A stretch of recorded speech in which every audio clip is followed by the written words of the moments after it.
기도 제목을 가지고 왕하 19장 14절에서 20절 말씀입니다. 함께 우리 봉독하도록 하겠습니다.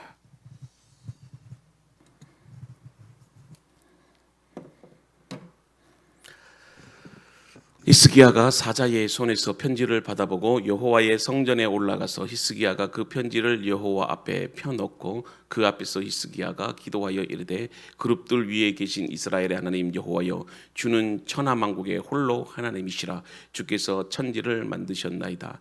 여호와여, 귀를 기울여 들으소서. 여호와여, 눈을 떠서 보시옵소서. 사내립이 살아계신 하나님을 비방하러 보낸 말을 들으시옵소서. 여호와여, 아수르 여러 왕이 과연 여러 민족과 그들의 땅을 황폐하게 하고 또 그들의 신들을 불에 던졌사오니 이는 그들의 신이 아니요 사람의 손으로 만든 것 곧 나무와 돌뿐이므로 멸하였나이다. 우리 하나님 여호와여, 원하건대 이제 우리를 그의 손에서 구원하옵소서. 그리하시면 천하 만국이 주 여호와가 홀로 하나님이신 줄 알리라 하니라. 아멘. 어려운 일을 당했을 때에 우리가 초자연적인 존재에게 도움을 구하는 것은 인간의 본능입니다. 그렇다고 중생하지 못한 사람들이 영적인 기도를 드릴 수 있다거나 또 살아계신 그 하나님에 대한 믿음으로 기도할 수 있다는 말은 아닙니다. 신에게 기도하는 사람들을 비웃는 자들도 어려운 일을 당하거나 무신론자가 죽음의 공포를 느낄 때 초자연 존재에 대해서 부르짖고 기도합니다. 아무리 부인해도 모든 사람에게는 종교심이 있기 때문에 기도하게 되어 있습니다. 하나님은 우리를 기도하는 존재로 창조하셨습니다. 그러므로 기도할 때 우리는 하나님과 교제할 수 있고 하나님의 복을 누릴 수 있습니다. 하나님은 말씀 가운데서 우리에게 기도하라는 명령을 하십니다. 하나님의 뜻대로 구하는 기도는 반드시 응답이 되지요. 만약에 기도 응답이 없다면 그 기도는 어처구니가 없거나 불합리한 종교적인 행위일 뿐입니다. 기도가 아무런 영향을 미치지 못하며 결코 응답을 받지 못한다는 사실이 입증되었음에도 불구하고 계속해서 기도하는 것은 어리석은 짓이지요. 시편 107편 13절에 다음과 같이 말씀을 하는데요. 이에 그들이 그 환난 중에 여호와께 부르짖음에 그들이 고통에서 구원하시되. 자, 여러분, 정말로 인간이 힘든 상황에 처하게 되면 제일 먼저 하는 게 뭔 줄 아십니까? 바로 기도입니다.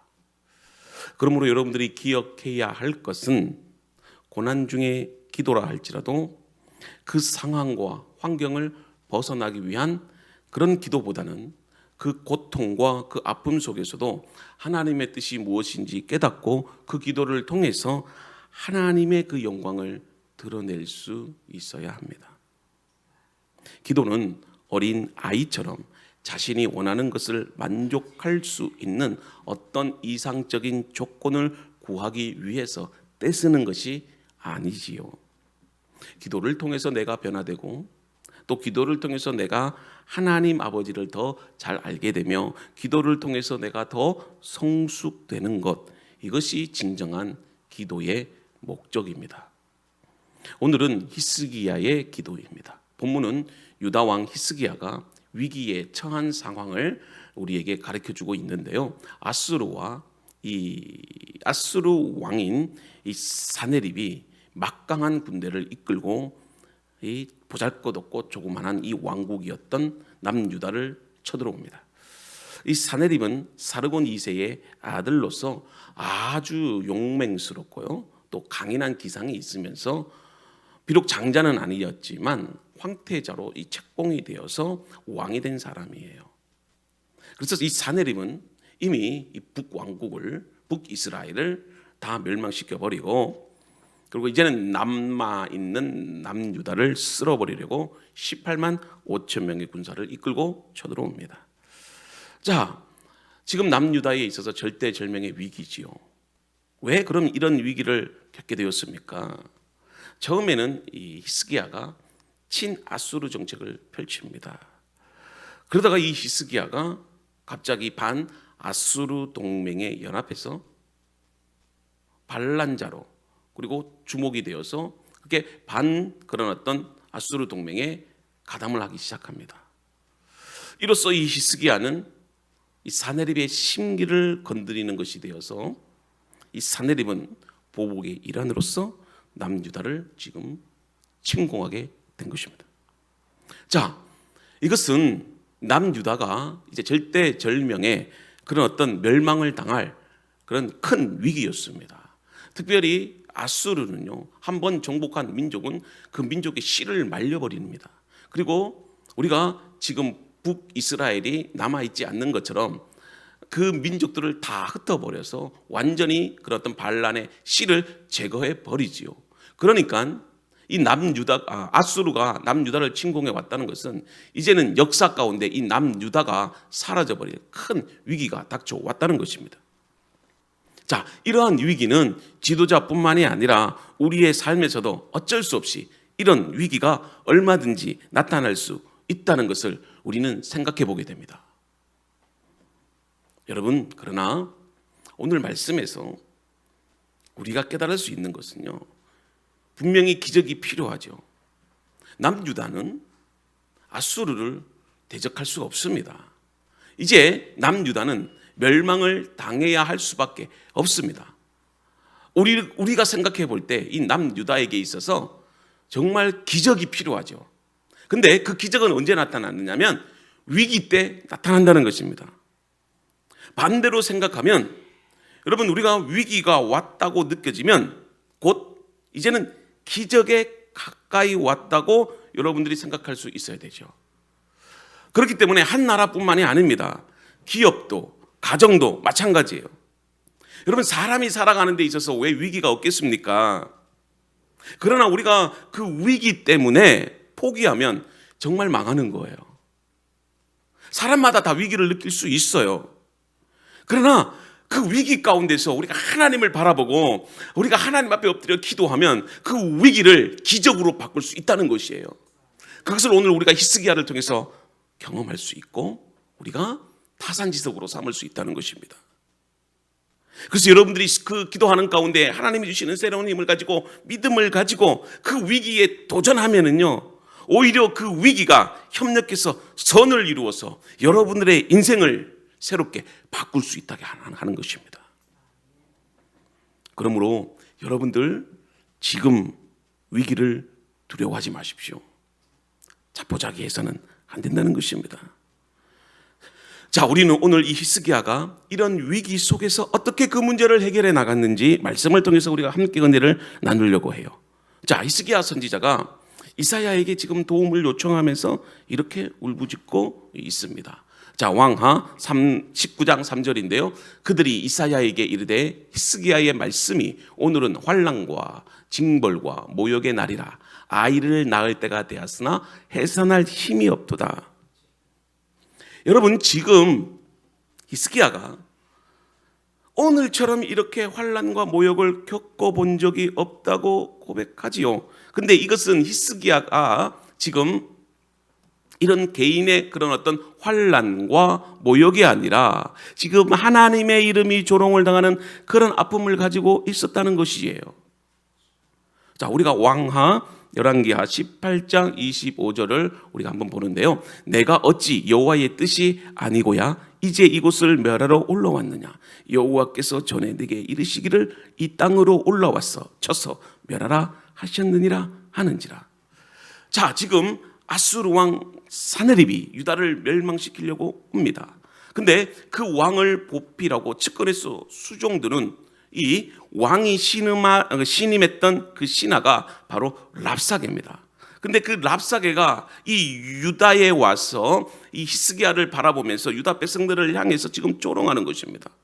그런데 어떻게 조롱하느냐면 지금 남유다가 침입하게 된 것이, 너희들이 지금 우리의 공격을 받게 된 것이 우연이 아니라 남유다가 너희들이 섬기는 그 여호와의 뜻에 의한 그런 하나님의 징계라는 거예요. 마치 그가 여호와의 신앙을 가진 것처럼 그렇게 표현을 합니다. 그러나 이것은 사실상 이 아수르의 군사적인 도발을 정당화하기 위한 발언일 뿐이에요. 정치적인 선동의 수단으로서 지금 하나님의 뜻을 이용하는 거죠. 자, 그리고 히스기야가 뭐라고 고백하죠? 유다의 상황을 지금 아이를 낳을 때가 됐지만 해산할 힘이 없다고 그렇게 표현해요. 그렇게 하나님을 조롱하고 그렇게 모욕적인 말을 들으면서도 그 히스기야가 어떻게 할 수가 없어요. 힘이 없으니까. 자, 지금 임신할 때가, 여자가 임신할 때가 됐어요. 그래서 이제 임신하고 해산할 때가 됐는데 이제 아이를 낳아야 됩니다. 통증이 와요. 그런데 아이를 낳을 수가 없어요. 어떻게 해볼 수가 없다는 것이죠. 이 말은 지금 남유다와 그리고 남유다 백성 모두가 지금 멸망을 당할 위기에 있음을 지금 은유적으로 그렇게 표현하고 있는 것이에요. 자, 그러면 이러한 위기 속에서 히스기야가 한 일이 무엇일까요? 그는 이 남유다가 처한 이 전쟁의 위기 가운데 이제 유다가 멸망할 수밖에 없는 그런 상황과 현재의 위기를 어떻게 해결해 나가야 될까요? 사실은 그것을 해결해 나갈 능력이 없어요. 이 남유다의 현실은 하나님의 사람 선지자 이사야에게 지금 히스기야가 이사야에게 다음과 같이 고백하며 하나님의 그 구원의 손길을 요청합니다. 그리고 그는 이 사네립이 보낸 항복하라는 편지를 가지고 어디로 가느냐면 하나님의 성전에 올라가서 그 앞에서 간절하게 기도합니다. 그것이 열왕기하 19장 14절에서 19절이 있는데요. 자, 우리 같이 한번 읽어보도록 하겠습니다. 히스기야가 사자의 손에서 편지를 받아보고 여호와의 성전에 올라가서 히스기야가 그 편지를 여호와 앞에 펴놓고 그 앞에서 히스기야가 기도하여 이르되 그룹들 위에 계신 이스라엘의 하나님 여호와여, 주는 천하 만국의 홀로 하나님이시라. 주께서 천지를 만드셨나이다. 여호와여, 귀를 기울여 들으소서. 여호와여, 눈을 떠서 보시옵소서. 사네립이 살아계신 하나님을 비방하러 보낸 말을 들으시옵소서. 여호와여, 아수르 여러 왕이 과연 여러 민족과 그들의 땅을 황폐하게 하고 또 그들의 신들을 불에 던져싸우니 이는 그들의 신이 아니요 사람의 손으로 만든 것 곧 나무와 돌뿐이므로 멸하였나이다. 우리 하나님 여호와여, 원하건대 이제 우리를 그의 손에서 구원하옵소서. 그리하시면 천하 만국이 주 여호와 홀로 하나님이신 줄을 알리이다 하니라. 그렇습니다. 아마도 이 랍사게는 항복하라고 권유했을 때 아마 이런 목적이 있었을 거예요. 이런 항복을 권유했을 때 남유다 안에서 이제 두려움이 일어날 거야. 그리고 두려움이 일어나면 사기가 떨어지고 사기가 떨어지면 내분이 일어나니까 항복을 하거나 혹시나 전쟁을 하더라도 사기가 떨어짐으로 인해서 쉽게 전쟁에 이길 수 있다라고 생각했을 거예요. 자, 그러면 히스기야가 잘 생각해 보십시오. 어떻게 그 문제를 풀어가느냐. 만약에 이 문제를 가지고 지금 랍사게가 하나님을 조롱하면서 항복하라고 권유했을 때 아마 대부분의 왕들은 회의를 열었을 거예요. 신하들을 딱 이렇게 궁정으로 불러들어서 자, 이 문제를 가지고 어떻게 할 것인가 한번 생각해 보자. 임시 국무회의를 열었겠죠. 그리고 그 방법을 강구했을 겁니다. 그랬다면 히스기야는 그 전쟁에서 승리하지 못했을 거예요. 여러분, 사람이 모여서 함께 의논하고 대책을 마련한다는 것은 어느 정도는 도움이 되지만 그것이 궁극적인 승리의 방편이 되지 못한다는 거예요. 그래서 사람들이 위기의 순간이 되면 회의하기에 바빠요. 물론 회의도 해야 되지만 여러분, 그 위기 상황을 빠르게 판단하고 미리 준비된 그런 위기 상황의 매뉴얼을 가지고 강력한 리더십으로 그 문제를 돌파해 나가야 돼요. 여러분, 회의가 많아지면 말이 많아지고 말이 많아지면 분란이 일어나고 결단코 전쟁에서 승리하지 못합니다. 지금은 남유다가 멸망을 당할 수밖에 없는 절대절명의 위기예요. 회의만 해서는 그 위기를 이겨나갈 수가 없는 겁니다. 그래서 히스기야는 회의하지 않았어요. 사람을 의지하지 않았습니다. 그리고 다른 나라를 의지하지 않았습니다. 항복을 촉구하는 그 편지를 들고 여호와의 전에 올라가 생명을 건 기도의 싸움을 벌인 거예요. 그래서 여러분들 위기의 순간에 사람을 찾지 마세요. 방법을 찾지 마십시오. 그리고 회의하지 마세요. 특히 교회도 마찬가지입니다. 어떤 일들을 결정할 때 제일 먼저 하는 게 회의하는 거예요. 회의보다 더 중요한 게 기도인데, 그리스도인들은 위기의 순간에 가장 먼저 해야 할 일이 뭡니까? 하나님 앞에 나아가 엎드리는 겁니다. 여러분, 하나님께서 세우시는 지도자의 가장 큰 특징은 위기의 순간이 있을 때마다 가장 먼저 뭘 합니까? 기도합니다. 자, 사무엘을 한번 봅시다. 사무엘이 다스리던 이 시대는 당시에 이스라엘이 여호와의 말씀이 희귀한 세상이에요. 이상이 보이지 않는다고 그렇게 말합니다. 영적 타락의 시대입니다. 여러분, 그 사무엘이 그렇게 활약했던 그 시대에 하나님의 말씀이 없다는 것은요, 이스라엘이 이 신앙적으로 얼마나 하나님과 멀어졌는가를 우리에게 보여주고 있어요. 자, 이런 상황에서 사무엘은 이스라엘 백성들에게 가장 필요한 것이 무엇입니까? 신앙의 회복이에요. 다시 부흥 운동을 일으키는 겁니다. 그래서 그가 영적 회복을 위해서 그가 도입한 방법이 뭡니까? 이스라엘 백성들을 모아놓고 회의하지 않았어요. 설교하지 않았어요. 연설하지 않았어요. 그는 하나님 앞에서 어떻게 했습니까? 이스라엘 백성들을 미스바에 모아놓고 하나님 앞에 기도했어요. 그동안 그들이 잘못 섬겼던 모든 이방신들을 버리게 한 다음에 미스바로 모이게 함으로 금식을 선포하고 기도한 것입니다. 지금 블레셋이 이스라엘을 공격하러 쳐들어왔습니다. 수만 명, 수십만 명이 되는 그 군사들이 지금 이 하나님의 백성들을 억압하고 죽이기 위해서, 멸망시키기 위해서 지금 대적들이 오고 있는 중입니다. 그럴 때 사무엘은 어떻게 했습니까? 기도했습니다. 여러분, 기도할 때 신앙의 회복이 일어납니다. 기도할 때 영적 부운동이 일어납니다. 그래서 그 에베네셀에서 이스라엘이 블레셋과 싸워서 승리했다는 것이에요. 기적을 원하십니까? 회복을 원하십니까? 그럴 때 여러분, 하나님 앞에 나와서 기도하십시오. 그날 이후에 사무엘이 사는 날 동안에 블레셋은 더 이상 이스라엘을 침범하지 못했습니다. 자, 다윗을 한번 봅시다. 다윗은 사울이 자신을 죽이려고 계속해서 쫓아다니고, 심지어는 군대를 보내고, 어느 마을에 가도 그 마을 사람들이 자신을 고발하는 상황에서 심지어는 적국이었던 블레셋으로 망명까지 하지 않습니까? 이런 위기의 순간 때마다 다윗은 어떻게 하죠? 하나님 앞에 엎드려 기도했습니다. 시편 18편 4절과 6절을 보면요, 사망의 줄이 나를 얽고 불의의 창수가 나를 두렵게 하였으며 수월의 줄이 나를 누르고 사망의 올무가 내게 이르렀도다. 내가 환난 중에서 여호와께 아뢰며 나의 하나님께 부르짖었더니 그가 그의 성전에서 내 소리를 들으심이며 그의 앞에서 나의 부르짖음이 그의 귀에 들렸도다. 아멘. 여러분, 얼마나 힘들었으면 다윗이 이런 고백을 하겠습니까?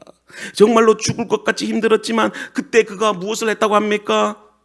6절에 보면 환난 중에 하나님 앞에 나아가 기도하며 부르짖었다는 겁니다. 기도했다는 것이에요. 여러분, 영적이고 지혜로운 지도자는 하나님 앞에 나아가 기도할 줄 아는 사람이에요. 지도자는 백성들에게 절망적인 상황에서도 소망을 줄 수 있어야 됩니다. 비록 힘들어도 이 백성들에게 푸념하고 낙심하기보다는 그들에게 하나님 앞에 나아가 눈물로써 간절하게 부르짖고 기도해야 한다는 것입니다. 여러분, 우리가 이 영적 싸움을 이길 수 있는 유일한 길이 무엇입니까? 오직 기도 외에는 없다는 것입니다. 여러분, 문제는 항상 존재합니다. 늘 우리를 힘들게 하고 여러분들을 괴롭힙니다. 그럴 때 여러분, 기도 제목만 말하지 말고 그 기도 제목을 말한 그대로 기도할 수 있기를 바랍니다. 하나님께 기도하고 부르짖으면 하나님의 도움의 손길이 여러분들에게 임할 줄로 믿습니다. 예레미야 33장 3절에 보면 너는 내게 부르짖으라 내게 응답하겠고 내가 알지 못하는 크고 은밀한 일을 내게 보이리라. 아멘. 여러분 가운데 어려움이 있거나 고통으로 인해서 힘들 때 하나님 앞에 나아가 하나님, 내 기도 들어주세요. 너무너무 힘듭니다. 하나님, 내 힘으로 할 수 없어요. 기적을 베풀어 주세요. 이렇게 기도할 수 있기를 바랍니다. 그리고 두 번째, 찬송 부르세요. 찬송 부르면 여러분들 소망이 생깁니다. 기도하면 막힌 곳이 열리게 되고 찬송하면 하나님의 영광이 여러분들 가운데 임재하게 됩니다. 여러분, 아수르와의 싸움은 객관적으로 되지 않는 싸움이에요. 한 주먹거리도 안 되는 거며 어른과 유치원의 싸움입니다. 그렇기 때문에 회의하고 머리 써서 이길 수 있는 싸움이 아니라는 겁니다. 이 싸움은 하나님이 도우실 때 이길 수 있는 기적 같은 싸움이에요. 그래서 여러분들 힘들고 어려울 때 우리는 먼저 기도의 자리를 찾아야 합니다. 여러분들이 서 있는 그곳을 기도의 자리로 만들어야 됩니다. 기도하면 하나님께서 여러분들을 위로해 주시고, 기도하면 여러분들에게 진리의 길을 보여주시고, 답답했던 마음이 뻥 뚫립니다. 그러므로 무엇보다도 이 큰 위기를 맞이했을 때 기도해야 하는데, 어떻게 기도하느냐? 전심으로 하세요. 전심으로. 여러분, 전심으로 기도하라는 것은 온 마음과 정성을 다하여 하나님만 바라보며 하나님만 의지하는 기도를 하라는 것입니다.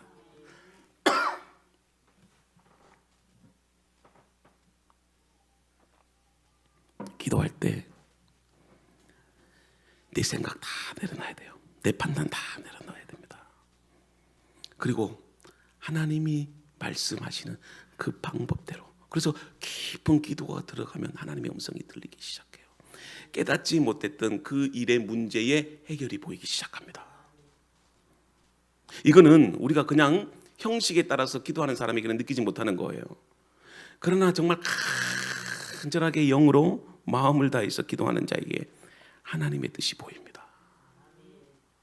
그래서 그 하나님의 뜻대로 순종하며 나아가고 결정할 때 기적의 역사가 나타나는 거예요.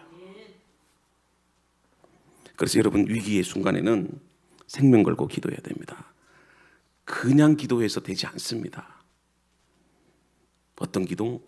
전심으로 하는 기도, 마음의 기도가 필요한 거예요. 새벽에 나와서 기도해야 됩니다. 그것도 안 되면 저녁에 교회 와서도 기도해야 됩니다. 어떻게? 간절하게 필요하면 금식도 해야 됩니다. 지금 히스기야가 대충 기도한 게 아닙니다. 지금 죽고 사는 문제가 달렸는데, 나라가 망하게 생겼는데 얼마나 하나님 앞에 간절히 기도했을까요? 생각해 보세요.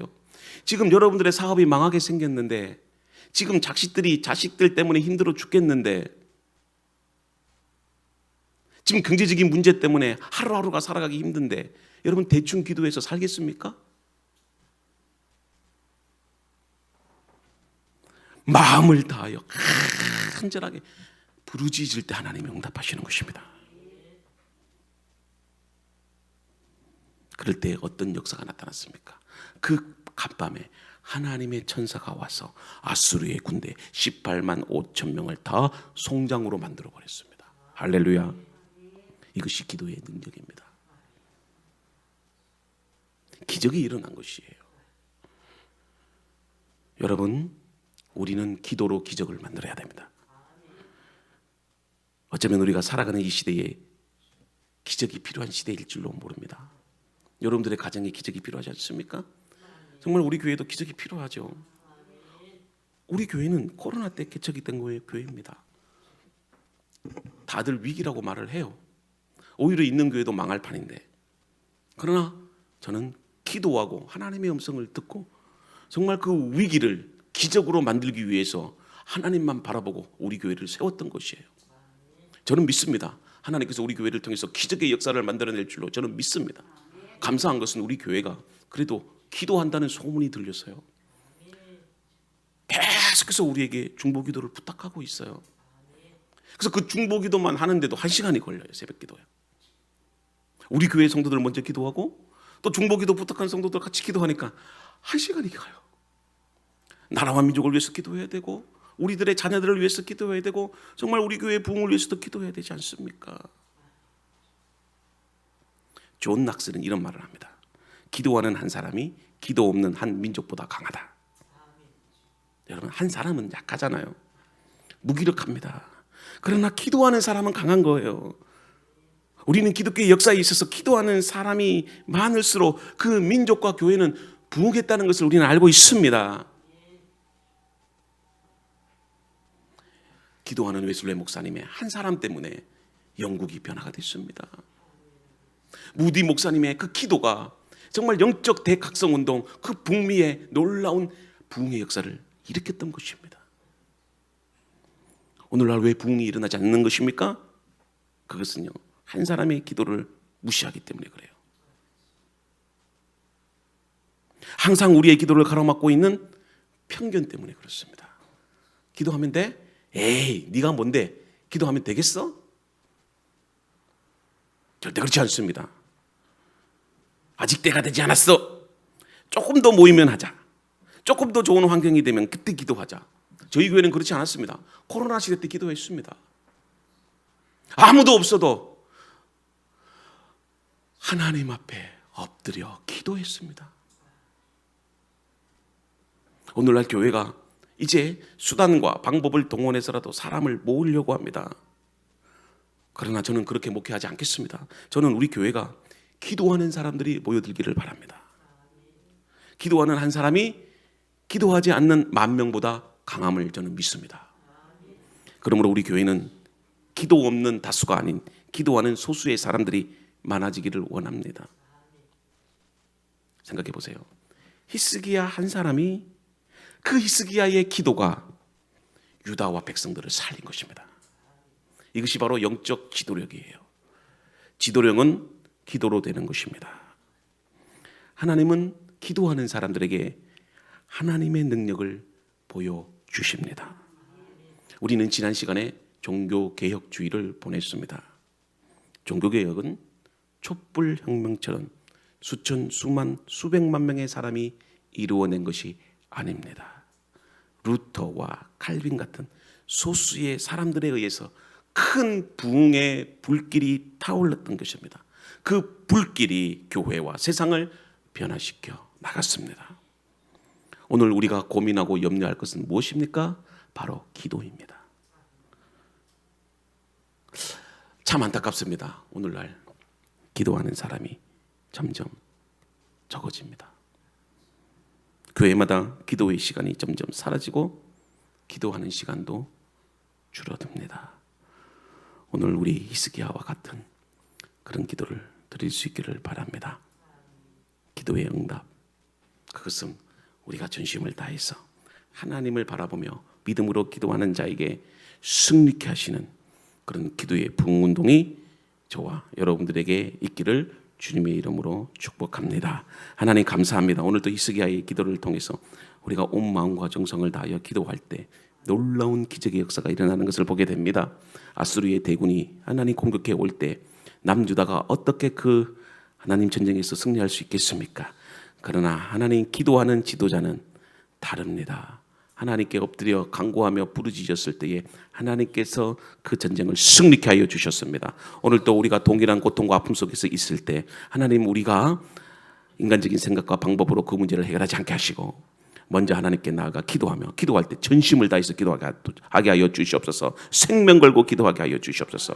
그럴 때 놀라운 기적의 역사가 나타납니다. 오늘도 그런 기적의 역사가 우리의 삶과 가정 안에 나타나기를 소원하며 예수님의 이름으로 기도드립니다. 아멘. 이 시간 우리 함께